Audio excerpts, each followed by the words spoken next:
هەندێک دیاردە هەیە ئەگەر ئەم دیاردانەمان تیا بوو دڵنیا بن لەوە کە ئێمە توێکەڵەکە تێگەیشتونە سوێن ناواخن. یەکێک لەوانە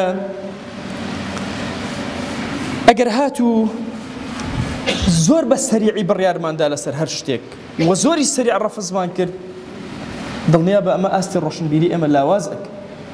سێرکەن پێغەمبەری خوا صلی الله عليه و آله وسلم ئێمە ئەزانین ئەهلی کتاب لەسەر باتڵن،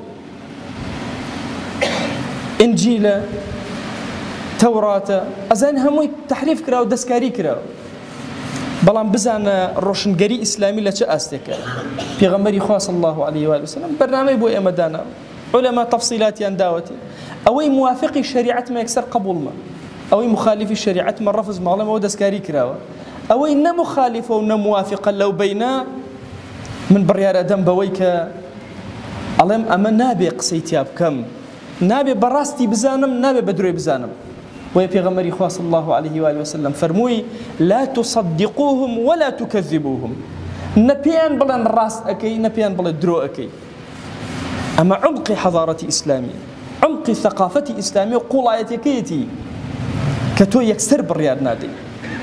لەکوێ یەکسەر بڕیارت دا یا یەکسەر ڕەفزت کرد هەر مەسئلەیە کاتە پێشەوە دڵنیا بە ڕۆشنبیریت زۆر زۆر لاوازە.